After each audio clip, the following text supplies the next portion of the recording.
Autobiography of a Yogi. Chapter 1. My Parents and Early Life.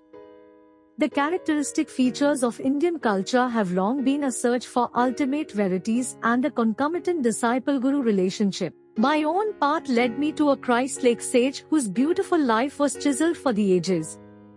He was one of the great masters who are India's sole remaining wealth. Emerging in every generation, they have bulwarked their land against the fate of Babylon and Egypt. I find my earliest memories covering the anachronistic features of a previous incarnation. Clear recollections came to me of a distant life, a yogi amidst the Himalayan snows. These glimpses of the past, by some dimensionless link, also afforded me a glimpse of the future. The helpless humiliations of infancy are not banished from my mind. I was resentfully conscious of not being able to walk or express myself freely. Prayerful surges arose within me as I realized my bodily impotence. My strong emotional life took silent form as words in many languages. Among the inward confusion of tongues, my ear gradually accustomed itself to the circumambient Bengali syllables of my people. The beguiling scope of an infant's mind, adultly considered limited to toys and toes, psychological ferment and my unresponsive body brought me too many obstinate crying spells. I recall the general family bewilderment at my distress. Happier memories, too, crowd in on me, my mother's caresses, and my first attempts at lisping phrase and toddling step. These early triumphs, usually forgotten quickly, are yet a natural basis of self-confidence. My far-reaching memories are not unique. Many yogis are known to have retained their self-consciousness without interruption by the dramatic transition to and from life and death. If man be solely a body, its loss indeed places a final period to identity. But if prophets down the millennium spake with truth, man is essentially of incorporeal nature. The persistent core of human egoity is only temporarily allied with sense perception. Although odd, clear memories of infancy are not extremely rare. During travels in numerous lands, I have listened to early recollections from the lips of veracious men and women. I was born in the last decade of the 19th century and passed my first 8 years at Gorakhpur. This was my birthplace in the United Provinces of northeastern India. We were 8 children, 4 boys and 4 girls. I, Mukunda Lal Ghosh, was the second son and the 4th child. Father and mother were Bengalis, of the Kshatriya caste. Both were blessed with saintly nature. Their mutual love, tranquil and dignified, never expressed itself frivolously. A perfect parental harmony was the calm center for the revolving tumult of 8 young lives. Father, Bhagwati Charan Ghosh, was kind, grave, at times stern. Loving him dearly, we children yet observed a certain reverential distance. An outstanding mathematician and logician, he was guided principally by his intellect. But mother was a queen of hearts and taught us only through love. After her death, father displayed more of his inner tenderness. I noticed then that his gaze often metamorphosed into my mother's. In mother's presence we tasted our earliest bittersweet acquaintance with the scriptures. Tales from the Mahabharata and Ramayana were resourcefully summoned to meet the exigencies of discipline. Instruction and chastisement went hand in hand.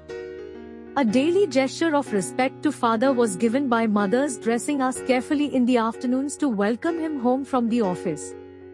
His position was similar to that of a vice president in the Bengal-Nagpur Railway, one of India's large companies. His work involved traveling, and our family lived in several cities during my childhood. Mother held an open hand toward the needy.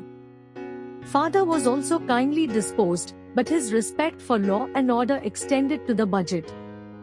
One fortnight mother spent in feeding the poor, more than father's monthly income. All I ask, please, is to keep your charities within a reasonable limit. Even a gentle rebuke from her husband was grievous to mother. She ordered a hackney carriage, not hinting to the children at any disagreement. Goodbye, I am going away to my mother's home. Ancient ultimatum. We broke into astounded lamentations. Our maternal uncle arrived opportunely. He whispered to father some sage counsel, garnered no doubt from the ages. After father had made a few conciliatory remarks, mother happily dismissed the cab. Thus ended the only trouble I ever noticed between my parents. But I recall a characteristic discussion. Please give me 10 rupees for a hapless woman who has just arrived at the house. Mother's smile had its own persuasion. Why 10 rupees? One is enough. Father added a justification. When my father and grandparents died suddenly, I had my first taste of poverty. My only breakfast, before walking miles to my school, was a small banana. Later, at the university, I was in such need that I applied to a wealthy judge for aid of 1 rupee per month. He declined, remarking that even a rupee is important. How bitterly you recall the denial of that rupee. Mother's heart had an instant logic. Do you want this woman also to remember painfully your refusal of 10 rupees which she needs urgently? You win! With the immemorial gesture of vanquished husbands, he opened his wallet. Here is a 10 rupee note. Give it to her. Father tended to first say no to any new proposal. His attitude toward the strange woman who so readily enlisted mother's sympathy was an example of his customary caution. Aversion to instant acceptance typical of the French mind in the West is really only honoring the principle of due reflection. I always found father reasonable and evenly balanced in his judgments. If I could bolster up my numerous requests with 1 or 2 good arguments, he invariably put the coveted goal within my reach, whether it were a vacation trip or a new motorcycle. Father was a strict disciplinarian to his children in their early years, but his attitude toward himself was truly Spartan. He never visited the theater, for instance, but sought his recreation in various spiritual practices and in reading the Bhagavad Gita. Shunning all luxuries, he would cling to one old pair of shoes until they were useless. His sons bought automobiles after they came into popular use, but father was always content with the trolley car for his daily ride to the office. The accumulation of money for the sake of power was alien to his nature. Once, after organizing the Calcutta Urban Bank, he refused to benefit himself by holding any of its shares. He had simply wished to perform a civic duty in his spare time.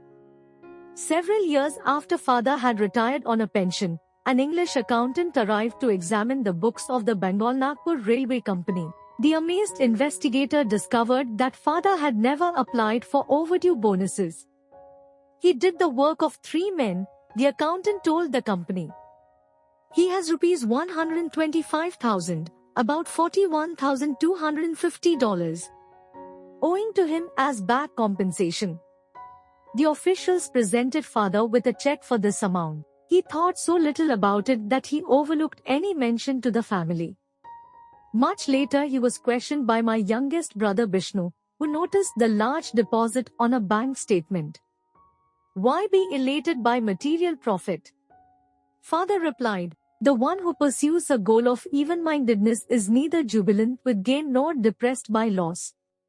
He knows that man arrives penniless in this world and departs without a single rupee. Early in their married life, my parents became disciples of a great master, Lahiri Mahashaya of Benares. This contact strengthened father's naturally ascetical temperament. Mother made a remarkable admission to my eldest sister Roma. Your father and myself lived together as man and wife only once a year, for the purpose of having children. Father first met Lahiri Mahashaya through Abhinash Babu, 128, an employee in the Gorakhpur office of the Bengal-Nagpur Railway. Abhinash instructed my young years with engrossing tales of many Indian saints. He invariably concluded with a tribute to the superior glories of his own guru. Did you ever hear of the extraordinary circumstances under which your father became a disciple of Lahiri Mahashaya? It was on a lazy summer afternoon, as Abhinash and I sat together in the compound of my home, that he put this intriguing question. I shook my head with a smile of anticipation.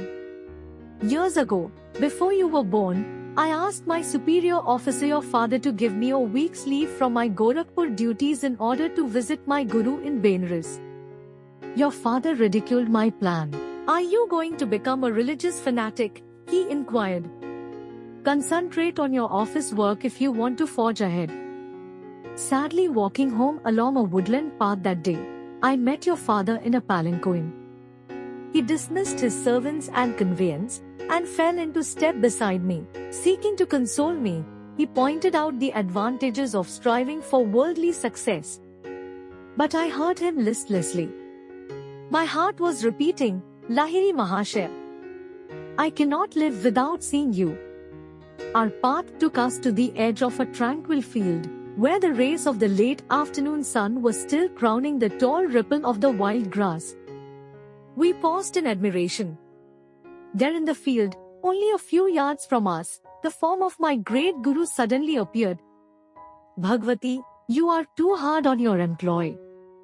His voice was resonant in our astounded ears. He vanished as mysteriously as he had come.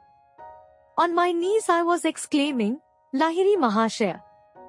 Lahiri Mahashaya. Your father was motionless with stupefaction for a few moments. Abhinash, not only do I give you leave, but I give myself leave to start for Benares tomorrow. I must know this great Lahiri Mahashaya, who is able to materialize himself at will in order to intercede for you. I will take my wife and ask this master to initiate us in his spiritual path. Will you guide us to him? Of course. Joy filled me at the miraculous answer to my prayer, and the quick, favorable turn of events. The next evening your parents and I entrained for Benares. We took a horse cart the following day, and then had to walk through narrow lanes to my guru's secluded home. Entering his little parlor, we bowed before the master, enlocked in his habitual lotus posture. He blinked his piercing eyes and leveled